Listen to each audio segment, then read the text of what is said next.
Welcome to another episode of Roll or Die. Today's guest has come to us again by way of recommendation from one of our listeners. So, as I've said previously, if you have any suggested guests, please do hit us up because we're keen to share the love of the Jiu-Jitsu community.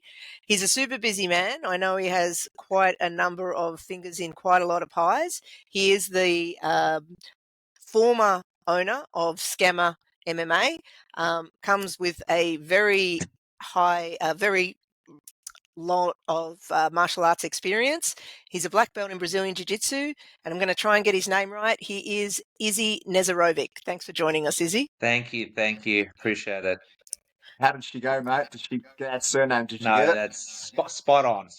Oh, Good. legend, Yes. Tim. Legend. Yeah, fantastic. Yeah. Fantastic. Welcome to the podcast, Izzy. It's nice to meet you. It's good to have you on, mate. As Kim said, you've been around for a long time. Not making you old, but you've been around for a long time, right? Just means I started when I was young. Time slows down for some, right? How did you first get into martial arts? Like, what was your first thing that you did for martial arts? Yeah, wow, that's a story of its own. So Yeah, let's do it. let's hear it. So I would have been probably about 13 or 14 years old. And being a teenager growing up in Noble Park in the 90s, you had to hold your own. You had to be able to kind of, if someone picks on you, be able to stand up for yourself. So I guess my martial art sort of journey started from the fact that I just wanted to learn how to fight. Yeah. I wanted to learn how to defend myself, if the situation arose. So I had a very close friend of mine who was doing RoD taekwondo, and he said to me, "Come down and try this out." So I ended up going down, and I didn't really know much about martial arts, but my dad was a brown belt in Shotokan karate, and he also can't remember what belt he was, but he'd done a bit of judo as well. So that's the only two martial arts that I really knew. And my dad always said, go do karate or go do judo. But I ended up going doing this RoD taekwondo. So um, it was good. I mean, you know, what essentially what RoD taekwondo is. It wasn't an affiliation of ITF or WTF. So we didn't have any. Our master didn't believe in competition. Essentially, it was like it was a non-competition martial art. It was mainly done for self-defense. And the master RoD was one of the three brothers who was sent by the Korean generals into the world, and they were sent to Australia to kind of spread the Taekwondo. Now they stayed within the self defense because they used to teach the Korean sort of military hand to hand combat and everything like that. So they sort of stayed, I guess, in line with that. They didn't sort of veer off into the competition side of things. And they taught us, the purest form of, Taekwondo as it was initially intended as a self defense. So Taekwondo was kind of designed, I guess, when they were fighting with the Japs to be able to, and that's why they do a lot of kicking. Jumping kicks is to be able to kick the Japs off their horses and get them down onto the level playing field, and then sort of hand to hand combat from there. So I done that for probably about 10 years, and I got my first degree black belt in that. And by that stage, I would have been, a young adult. And then I thought to myself, okay, what else is out there? Like, what else can I do? There's more to it. Then you sort of saw UFC and Horace Gracie and everything like that was sort of pretty popular back then as well. And then you kind of went, all right, well, I've got to mix it up with other things. And basically, that's where I went. I had another friend who ended up introducing me to my, current or the business partner at Skamma, which was Clay Matangi. Clay was Clay was a very, very good kickboxer, K1 kickboxer from New Zealand. Had a few titles under his belt, and he was also a training partner and was a cornerman for Ray Sefo, who was in he's obviously a big name in kickboxing. I got introduced to him back in early 2000s, and I was I started doing a little bit of boxing and kickboxing with him, and that's where my sort of kickboxing journey started off from there. And then we sort of done things together, trained. He was teaching me, and then we sort of decided, hey, let's do this jiu-jitsu thing as well. So he was. I know that he was in. He was already training up at Extreme. He was doing a little bit of jiu-jitsu up there, and then me, him, and a few other guys that were sort of hung out. We sort of started training jiu-jitsu. Now, looking back at those days, we had no idea what was going on. All right, so our training methods were basically one person on the ground, the other person stay on top. Now the guy on top, hold him down as hard as you can, and the guy at the bottom try and get up. And you do an hour of that, and then you swap over and you do another hour of trying to get up. Oh my God. Yeah, What do so they look, call it that was. now? That's like ecological training, right? Like you were doing ecological training I mean, before it was a thing. it was brutal. It Yeah. builds character. But and then obviously as more and more people progressed through the ranks of jiu-jitsu, then we sort of started training with guys who who kind of can teach us something. So So this was like a garage setup, Izzy. You were just you and a couple of mates doing look, this to start with, or there what? was Where there was it? we were essentially Clay was teaching us from a few places. We used to use the space down at XFC Noble Park, and there was a few other sort of I guess gyms that we sort of came in, got together at, and just use their space for an hour or two. So with this, all right, I'm going to go and learn a fight. I'm 13 years old. I want to learn a fight. I'm growing up in Noble Park. Things are a little bit rough. So as you're starting to learn a fight, like these next, 10 years or so, how many street fights did you get into during that time?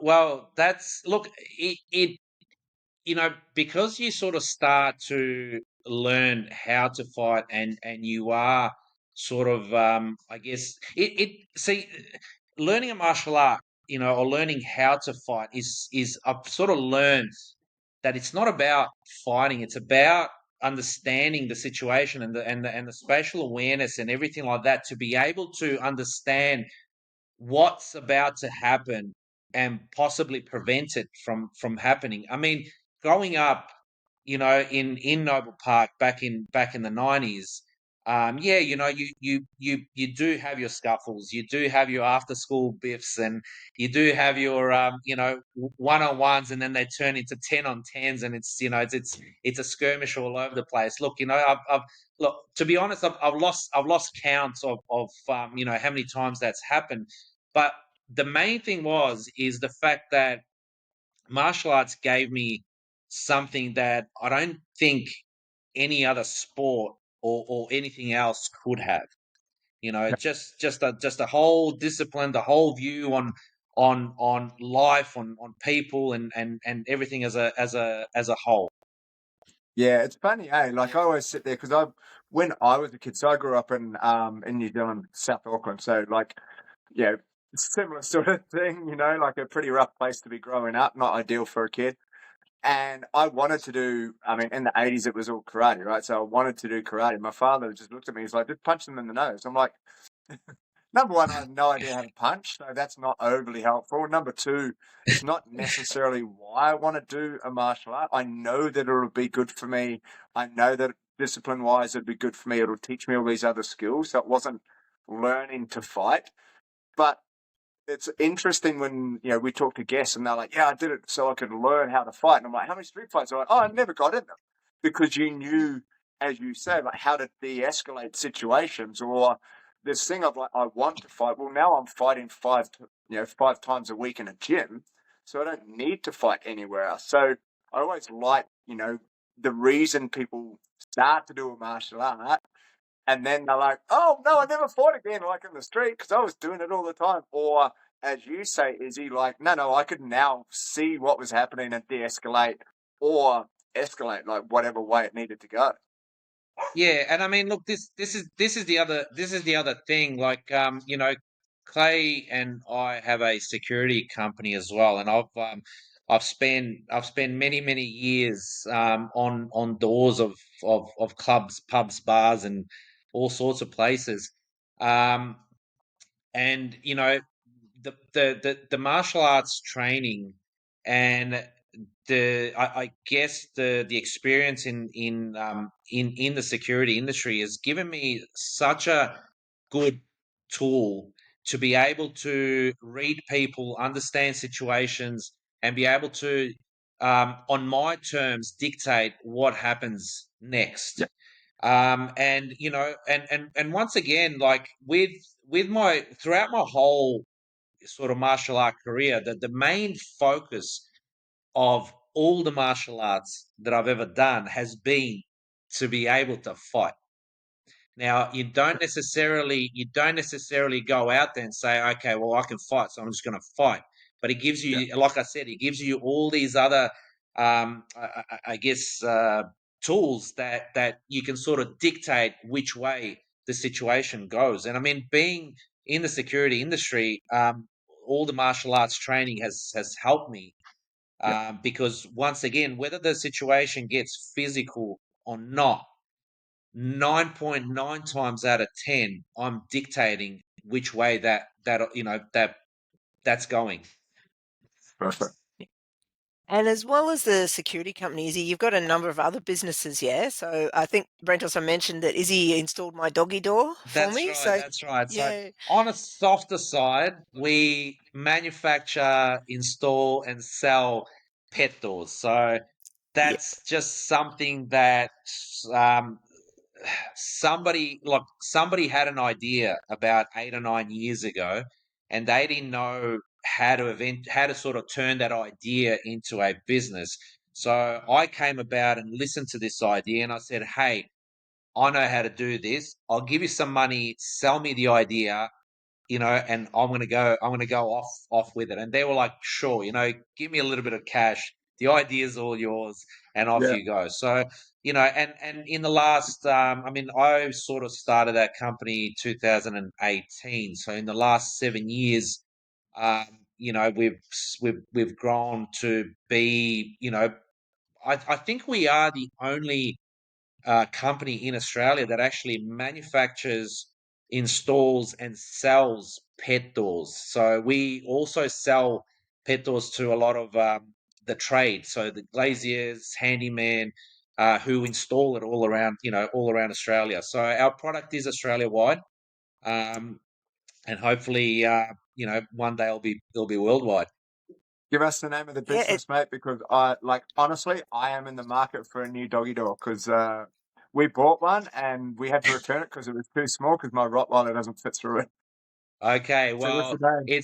it's the one and only Aussie Pet Doors. Hell yeah. There you go. Well, we'll Aussie, put a link. Get on, We'll put a yeah, link in the show get for on it, our people. Aussie listeners. Aussie Pet Doors, and we have an access solution for every single dog out there. Yep, All I can cats, attest all to it. animals. We'll It's just go animals. yeah. I've got two staffies, and they're it's the best doggy door that I've ever had. I've had them in other places, not anywhere near as good. So yeah, Thank you, 10 kid. out of 10 Appreciate for it. There you my go. my experience with them. So yeah, very very highly regarded. Was there another business that you had as well, Izzy? I feel like I've missed one. No, I do a little bit of building on the side as well. So in your free time. in my free time, it's like when I find an hour that it's not occupied, I kind of go find something else to do. So look, I call it my retirement. plan. So it's I do a little bit of building. So every few years I might buy a block of land, build some stuff, sell it off, and kind of I guess wealth generation. So I can, when I retire, have some sort of passive income coming in, and not stress about what I'm gonna do and how I'm gonna live. Right, perfect. Hey, going back to let's go back to jiu-jitsu too. Let's go. So when you first started to do an hour on the top and then an hour on the bottom, and then the next step, which sounds brutal, the next step of actually learning jiu-jitsu, was that kind of a little bit mind-blowing for you? We're like, oh shit, we were missing a whole bunch of stuff, or did you kind of learn a hell of a lot through that pressuring techniques of top bottom? The only thing, like I said, the only thing that taught me was that doesn't matter how bad the situation gets, you're not going to die. You'll get up eventually. Yeah. It builds as I said, it builds character. It builds that sort of toughness. But as far as technique is concerned, zero. So when you started to learn technique and you're like, hey, I can hold this person down, he's not getting up, and then all of a sudden they get out, like, what are you doing there? You're like, wait, what happened? Oh, look, I was never under the, like, I always believed, I was never delusional to sort of think that I would start doing jiu-jitsu and then within 1 or 2 years, I'd be great at it. I mean, I do have, I guess, an advantage over somebody who's never done any martial arts because I understand how martial Yeah. arts work. So, maybe my capacity to learn techniques is a little bit quicker than somebody who's never done anything. But I always gave myself at least 10 years to get my, to get my black belt or to progress to that state. Um, Yeah. Look, I mean, it's also interesting. I've had a love-hate relationship with jiu-jitsu for a very long time as well. And that's that sort of stems down from um, you know understanding what I'm learning and finding the right path within my jiu-jitsu journey, if that makes sense. Yeah, a little bit. Yeah, a little bit. Expand on Carry that. on Can with you All it. tell right. us a Yeah. bit more? Yeah. Okay. So, um, once again, like I said earlier, so all my martial art like journeys have always been about being able to, like, learning how to fight. Then we watched Royce Gracie in UFC 1, 2, and 3 just absolutely dominate everybody. I mean, even though we didn't know what we were looking at, like it all looked like a big mess on the floor. He just looked like he dominated everybody, and he won. And then he was doing all these moves that when I started my jiu-jitsu journey, I'm like, hey man, this is a little bit different to what Royce Gracie was doing in UFC 1, 2, and 3. And then I was like, you know, why is it different? Why is he doing stuff that I'm not being taught? And why is he doing something that looks completely different to what I'm being taught here? And look, I mean, I just want to sort of put it out there. I'm going to share this story or this journey with you, but at the same time, I mean everything with the most respect, and I don't want to. My intention isn't to sort of insult or hurt anybody. It is just my journey, and this is my story For and how sure. how I felt. And then for a So what very you're long saying is time, jiu-jitsu doesn't work. well, see, yeah. So I'm not going to say that because jiu-jitsu, because Royce Gracie proved that jiu-jitsu works, and it works a hell of a lot better than any other martial art against somebody that doesn't know jiu-jitsu. And Yeah. that's Yeah. facts. That's just Yeah. facts. But I started going through this. My jiu-jitsu journey was like, I was kind of like, all right, I've seen Royce kick and stomp and throw a couple punches and stuff like that. And I'm like, but we're never taught that. Why aren't we being taught that? Yeah. And this is where the disconnect was for me, because I'm like, man, like I'm thinking to myself, all right, Saturday night, I've got to go out, stand on the doors of a nightclub, and I've got to knock back 4 guys who I'm going to take it lightly, and they're going to attack me, and I'm going to grab someone, and we're going to end up on the ground, and then his other 3 mates are just going to kick my head in. And Yeah. I'm like, okay, this, I'm like, there was a big disconnect there for me as to what I wanted to do and what I was being exposed to and what I was being taught.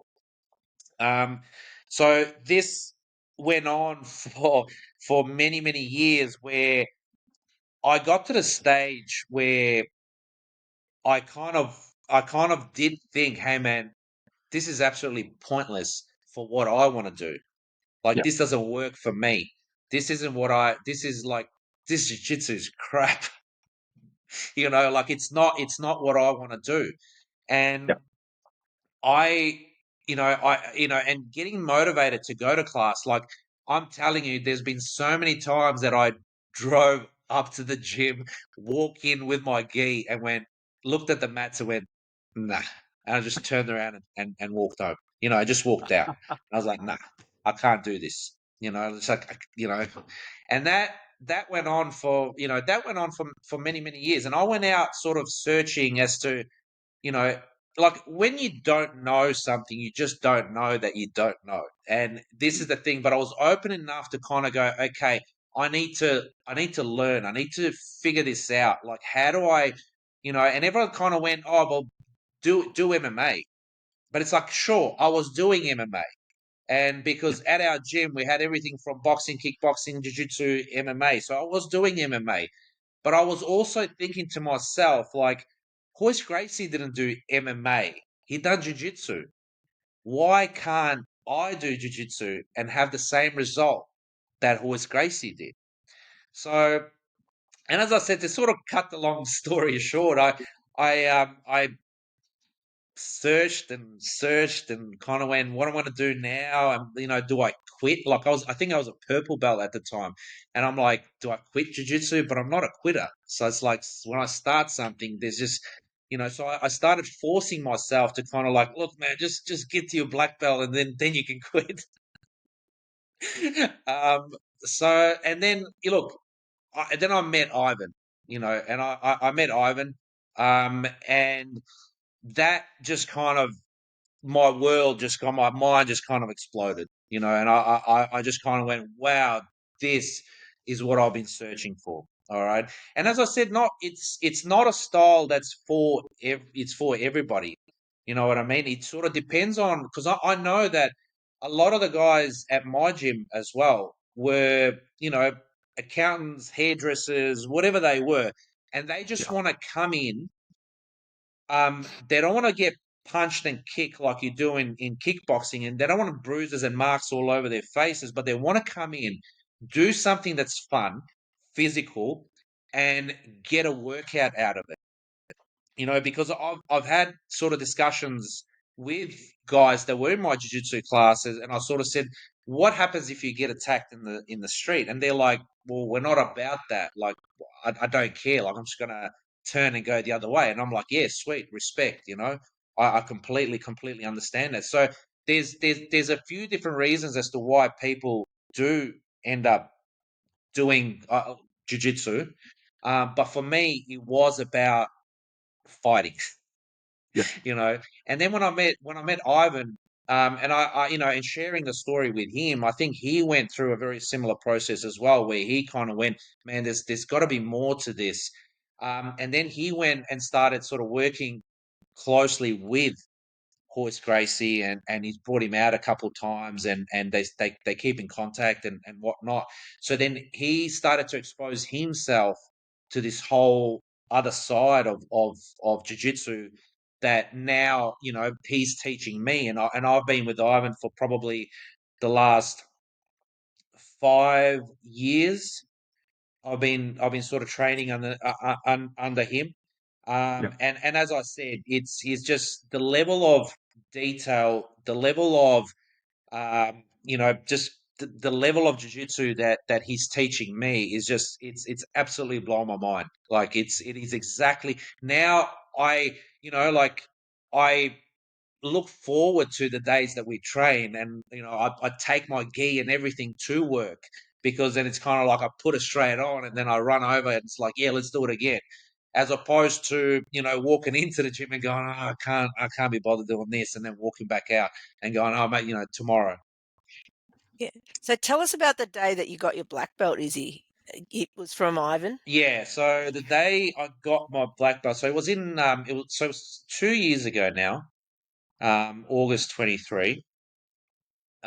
So basically, Ivan made it quite clear to me that he wasn't going to grade me until I completely understood and was able to execute efficiently all the Gracie combative, programs. So, um, I had to probably took me a couple of years to sort of get really, I guess, to get good at all the self defense stuff, once again, so what it has taught me, and sort of keep reiterating back to my life experiences and why I want to do martial arts. But it's taught me, with the way Ivan's teaching me, it's taught me a lot more of spatial awareness and just awareness in general. So when I roll now, for example, like whether it's just a fun roll or whether it's a competitive or whether it's a roll with strikes in it, I'm always looking out for, okay, what's the other person doing? Can the other person strike me in this particular position? How do I, if he was to strike me, what am I going to do to move myself out of that range, and how I'm going to defend myself? So even if it's just a normal fun roll with somebody, that's always in the back of my mind. It's like, all right, what's going on? What could happen? And what's my response to that? So going back to my grading, so essentially, my grading was, I had to do, and it took about an hour, maybe, give or take, of all the Gracie, self defense program. So I had to go through all of it, and I had to basically memorize everything. It's not about just memorization; it's about having that muscle memory. So when somebody does do something or goes for an attack, your body just automatically sort of responds to it and does a move, whether it's a takedown or whatever it is.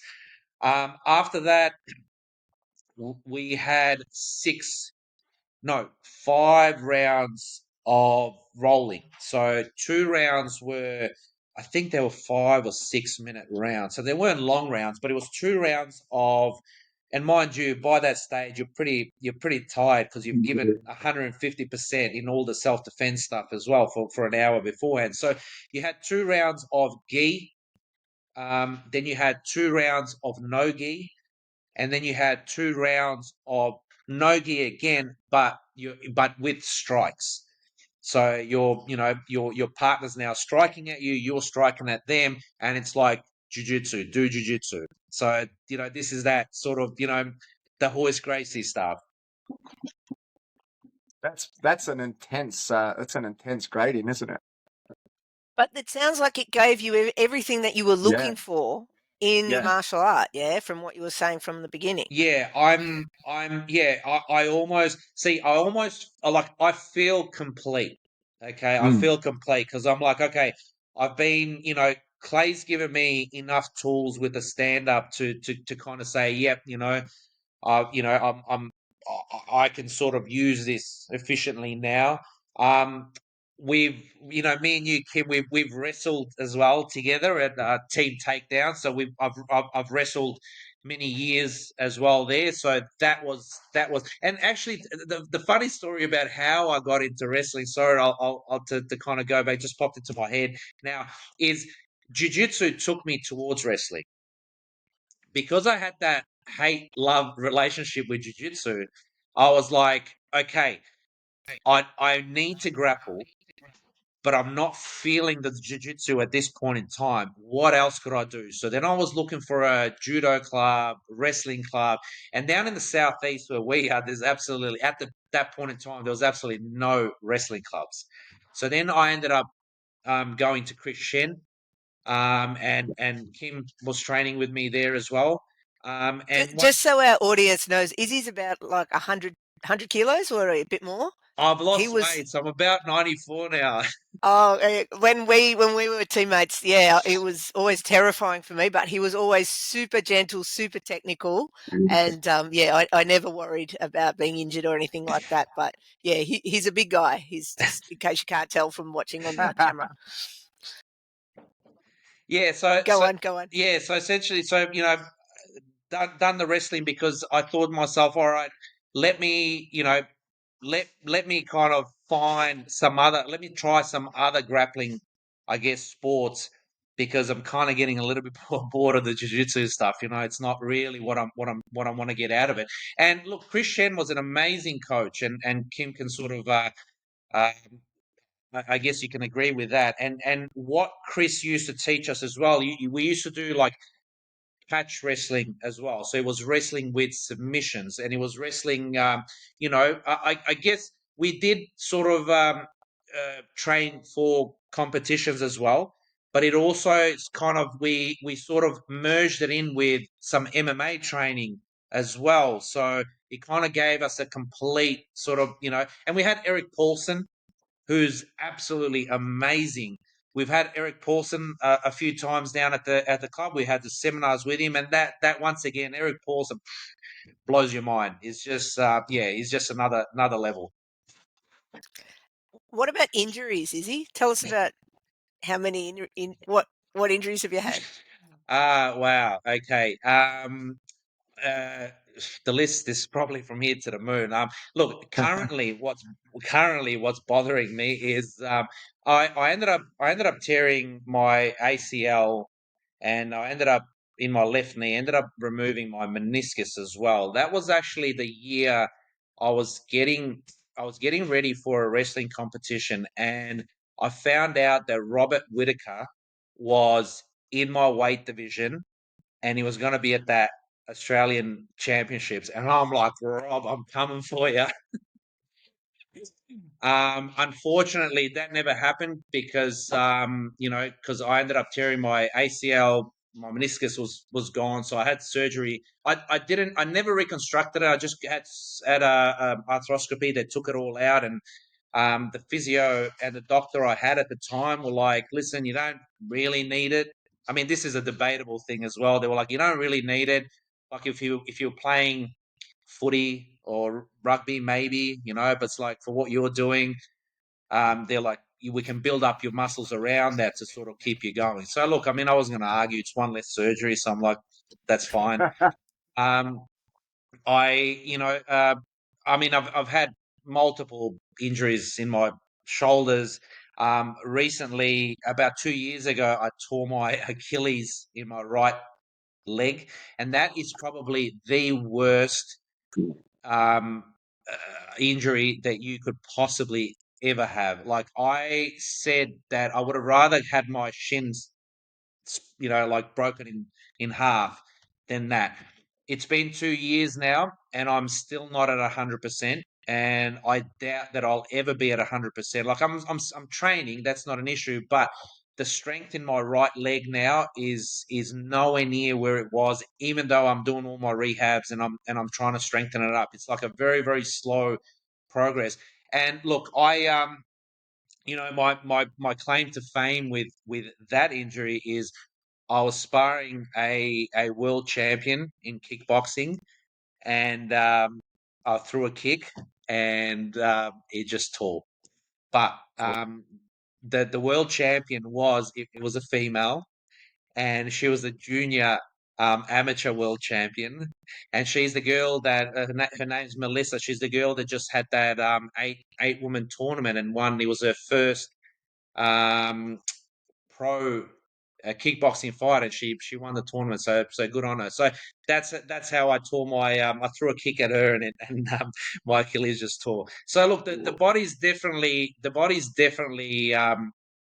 had a beating over the years, and now that I'm in my 40s, I I'm training smarter. I just wish that I was training smarter when I was younger.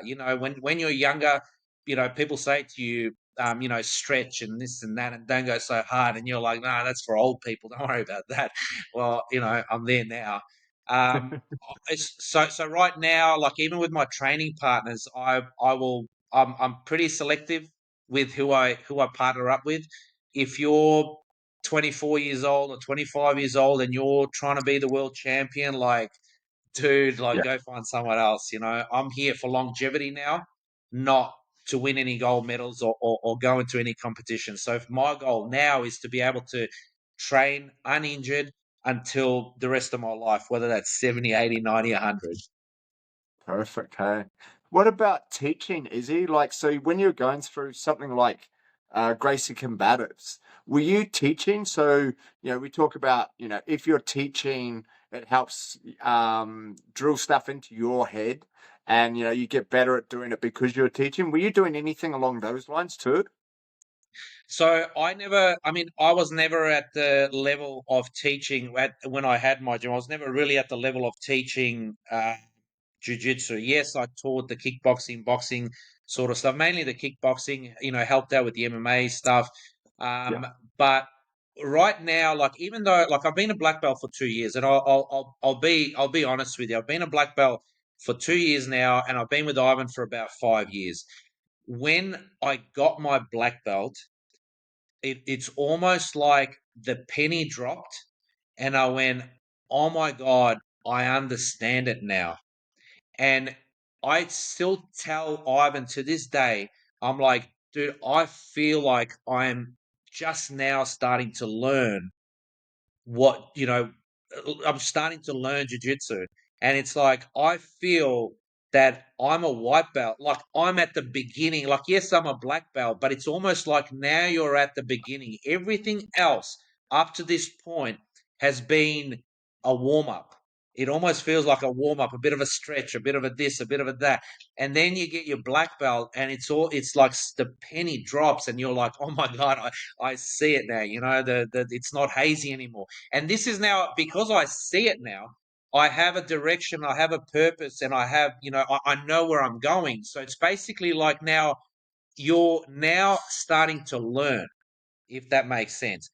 Yeah. I am at the stage now where I'm like, man, even at black belt, am I really ready to teach other people when I'm still trying to figure it out for myself? But that's that doubt that most people sort of have. But I really, even with Ivan, I sort of tell him, hey, like, we had this chat the other day, and I sort of said to him, listen, I reckon it's time that I start maybe sort of teaching somebody, so then that way, I can kind of reaffirm all the things that you've been teaching me for the last 5 years, and kind of go, yep, it's in there. I don't need to sort of scramble and look for, what's that next move that I need to do, or how do you do that again?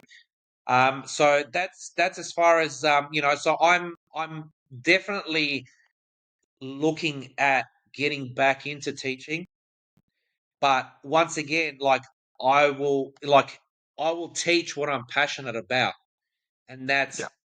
that's that sort of Gracie jiu-jitsu, the combatives. Hey, like, jiu-jitsu works, and if someone tries to punch you, well, this is what you need to do. Yeah. Yeah, I feel what you said about getting your black belt, I feel exactly the same. And so many of our guests have said Mm. exactly the same thing that you've said. Going back to your security days, can you tell us any stories there of where you've had to use? I think our audience really like these stories. So tell us your uh, funniest security story. look, I've been doing it for, or over 15 years, I would say. There's been many, many, many stories, and without um, sort of getting myself into trouble, um, like, I have been on the receiving end a couple of times as well, and that's just comes with the territory. But once again, the fact that all the martial art training has helped me come out of those situations where it didn't go 100% my way. But hey, if I didn't know martial art, that could have been disastrous for me. So, you know, sharing like there's a lot of stories. I just don't know what I can What and ones I can't can and can't share. do. It seems to me that all of your martial arts training now, it's come together in almost like the perfect picture for you. You know, like you're like, well, this jiu-jitsu doesn't work. I don't like this. You know, oh, kickboxing's missing something. Boxing is great, but what about? But it seems now like all of the training that you've actually done, you've really landed in a spot, Izzy, that like it all works, not just for you, but like in the roles that you are putting yourself in, you know, like being on the door, something happens. It really seems like it's kind of like landed for you, you know, which is great. Yeah, it has. The only I guess this is inevitable. I can't change this, but the only, I guess, if you want to call it a regret, is I'm 43 now. I just wish I knew what I know at 23. That would have made, that would have made my life and my martial arts journey a hell of a lot different. Said by every 43-year-old person. Well, if there's any 23-year-olds out there listening in our audience, learn from Izzy's journey, and hopefully we can share some of the wisdom with our community. Thank you so much, Izzy, for giving up your time. You are a super busy man with, like I said, so much going on. It took us a few goes to get this podcast happening, but we finally did it. Before we finish up, Brentos has just got a little bit of a pop quiz. He just asked a couple of questions. Oh, I'm extra nervous now. Oh, no. They're very easy. You can't get these wrong. There's Okay. no wrong Okay. answers. It's not 80s pop quiz, mate, so you'll be fine. All right, Izzy. iPhone or Samsung? Oh, Samsung, of course. Beautiful. I love it. Strength or flexibility? Oh, depends how old you are. Strength when I was 20, flexibility now, all day long. Hey, I actually every single day, it's something that I've never done before in my life, but in the last 3 years, every single day, I'm out there doing mobility workouts. So whether it's 10, 15 minutes, I'm just stretching, bending, and it's Good a game man. changer. Anyone that's in their 20s, trust me, do it. Mate, love it. Absolutely. That's really good. Pasta or rice? Rice, Steak or chicken? steak, All right. Guard pulls or takedowns? takedowns. Just knock them out. Can you hear the disdain in his voice there, where the little Hang on, beforehand? was that a trick question? It's like sometimes as we're chatting, I'm like looking at these quizzes and I'm like, I know the answer to this one already. Yeah, All surely. right, mate. I Izzy, I've mean, got we two we more, were mate. team takedown. Yeah. I've got two more, and these define you as a man. They define you as a person, mate. Number one, can you drive a manual car? 100%. Legend. And the last one, do you wear Crocs? No. Mate, you're Yes, 100%. You're 100%. you've passed. You have passed the quiz. You Thank you so legend. much once again, Izzy. Really That was appreciate it, amazing. guys. I feel honored that you have me on your podcast. Really appreciate it. And once again, thank you for your time, and thank you for letting me share, some of my stories. Yeah, no, fantastic. I think a lot our listeners will get a lot out of this. So it's been a journey for you, and it's been great to hear the way it's gone down. Yeah, it's been really good, mate. Thank you for coming on. And remember the Aussie Pet Doors. Jump on that. I'll be having a look for sure. I need some help with that one. Other than that, guys, remember, thank you for tuning in to another episode of Roll or Die. Please like, rate, and share the episode everywhere you can. Check out our merchandise. We've got a couple of t-shirts Kim was wearing one. They look awesome. But that's it. We're going to leave We're it going to there. drop the price on these too. So hit us up. We're got a few that we need to get rid of. So we're going to discount them. Hit us up and we can get them out to you ASAP so you can rep the podcast. Yeah, just in time Sorry for to summer. interrupt, Hey? Frentos. No, it's good. Just Yeah. in time for summer. That's it. We'll leave it there. Thank you for joining us on another episode of Roll or Die. Izzy, you're an awesome guest, mate. Thank you for coming on. Thank you very And much. we will Appreciate catch it. everybody on the next episode of Roll or Die. Peace out. Take care.